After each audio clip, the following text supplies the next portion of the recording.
104,5 FM Bahana Radio, radio informasi dan hiburan.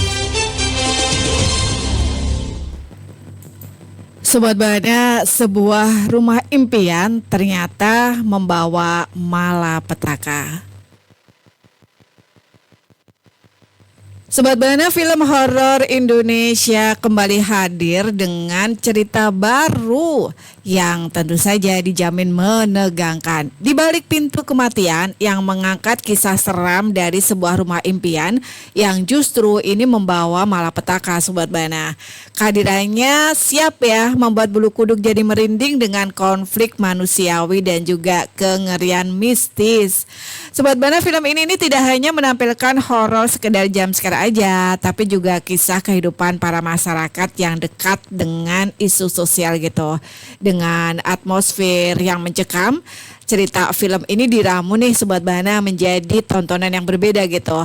Penonton tuh diajak masuk ke dalam dunia teror ya, yang berawal dari mimpi sederhana namun berakhir menjadi mimpi buruk gitu. Penasaran seperti apa sih cerita yang dihadirkan? Makanya tetap menikmati ngopi santai dan tetap di sini untuk bisa tahu lebih banyak lagi di Sobat Bahana tentang film Di Balik Kematian. Sobat Bahana, film ini nih disutradarai sama Rizky Balki gitu ya, yang dijadwalkan tayang perdana di bioskop di Indonesia ini mulai tanggal 9 Oktober. Dan naskahnya sendiri dibuat sama Ganang Dera, mengusung pesan mendalam nih Sobat Bahana tentang karma dan juga konsekuensi dari setiap tindakan yang dilakukan oleh kita.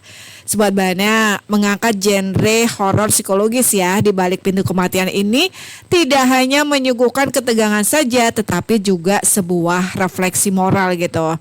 Ceritanya ini berpusat pada pasangan kekasih Rahmat yang diperankan sama Gibran Martin dan Anissa yang diperankan sama Sarah Felicia gitu, yang mereka ini nih nekat merampok bank tempat mereka bekerja demi bisa keluar dari kehidupan yang serba kekurangan, demi bisa keluar dari kemiskinan yang mereka rasakan gitu. Nah, keberhasilan aksi kriminal itu membawa mereka tuh pada kehidupan mewah ya dan pernikahan impian gitu. Mereka ini akhirnya menikah Sobat Bahana, tapi ternyata kebahagiaan yang mereka rasakan tuh tidak berlangsung lama gitu. Teror demi teror ya mulai menghantui pasangan muda ini dan memaksa mereka menghadapi konsekuensi alias karma dari perbuatan mereka sendiri.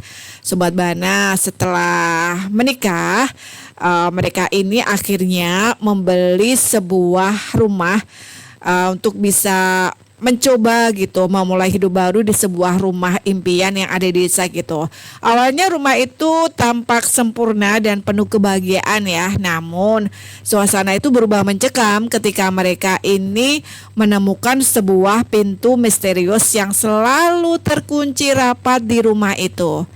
Sobat Bahana, pintu itu tidak hanya menjadi penghalang fisik, melainkan juga menyimpan rahasia kelam yang menyeret mereka ke dalam teror supranatural. Suara-suara aneh, bayangan gelap, hingga kejadian mistis ini mulai muncul satu persatu meneror mereka, mengganggu kehidupan pasangan baru ini. Sobat Bahana, perlahan ya pintu yang selalu terkunci itu seolah hidup dan menjadi sumber malapetaka. Rasa penasaran untuk mengungkap rahasia di baliknya ini justru membawa keduanya pada bahaya besar yang tidak pernah terbayangkan sebelumnya. Nah, Sobat Bahana, bagaimana kelanjutan dari cerita ini? Kalau menurut versi lain ya, rumah ini sebenarnya justru menjadi gerbang neraka yang penuh teror tanpa henti gitu. Rahmat dan Anissa ini juga harus berjuang sekuat tenaga ya agar bisa selamat. Rumah yang seharusnya jadi tempat berlindung berubah menjadi sumber malapetaka yang menakutkan. Sobat Bana, film di balik Pintu Kematian ini menghadirkan jajaran para pemain yang kuat dan juga mempertegas suasana horor gitu.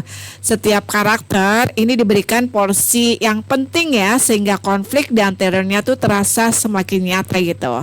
Sobat Bana, ada Sarah Felicia yang berperan sebagai Anissa, kemudian Gibran Martin ini berperan sebagai Rahmat, Lucky Moniaga sebagai Anwar, Ari Tulang sebagai Gawat ini yang memiliki rumah itu Sobat Bana kemudian dibeli oleh pasangan muda ini ya. Juga si Canang sebagai Pak Tua dan satu lagi Yati Surahman ini berperan sebagai Mbok gitu. Film ini nih Sobat Bana digarap sama TSF Cinema Factory dengan konsep horor dramatis kehidupan sehari-hari gitu.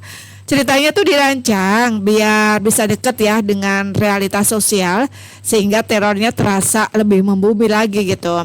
Dan proses yang dilakukan selama kurang lebih 16 hari di kawasan Cianjur dan Bogor ini memanfaatkan bangunan lama yang menambah kesan angker. Sobat Bana, selama produksi tim ini ternyata juga menghadapi tantangan berupa cuaca buruk gitu dan juga suasana lokasi yang dianggap berhantu gitu ya. Meskipun begitu kerja keras mereka tuh akhirnya terbayar loh Sobat Bana. Mereka berhasil menciptakan atmosfer menegangkan sesuai dengan visi film ini. Namun Sobat Bana, belum ada data resmi sih terkait anggaran produksi maupun detail teknis kamera dan sistem suaranya gitu ya. Ini masih jadi rahasia. Cuman sudah nggak jadi rahasia lagi karena nanti dirilisnya tanggal 9 Oktober. Ini tanggal perilisan bukan rahasia ya, tapi udah bener dipastikan kalau film ini nih Sobat Bana bakal dirilis di tanggal 9 Oktober. Ya, film ini bergenre horor dengan durasi sekitar 90 menit. Rating penontonnya dewasa ya, 17 tahun ke atas. Diproduksi sama TSF Cinema Indonesia dan tema tambahannya ini mengangkat isu sosial dan konflik masyarakat sebagai latar horor Sobat Bana.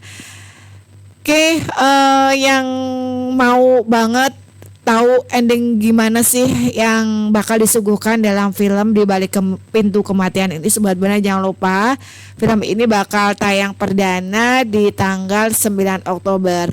Film ini diproduseri sama Totong Sugianto dan Ganang Dera ya, yang juga bertindak sebagai penulis cerita. Dan di balik Pintu Kematian ini menjanjikan pengalaman sinematik yang menegangkan tetapi sekaligus juga menyentuh dengan pesan moral yang kuat. Ini tentang pentingnya berpikir panjang sebelum bertindak. Tunggu ini Sobat Bana jadwal tayang perdananya di tanggal 9 Oktober.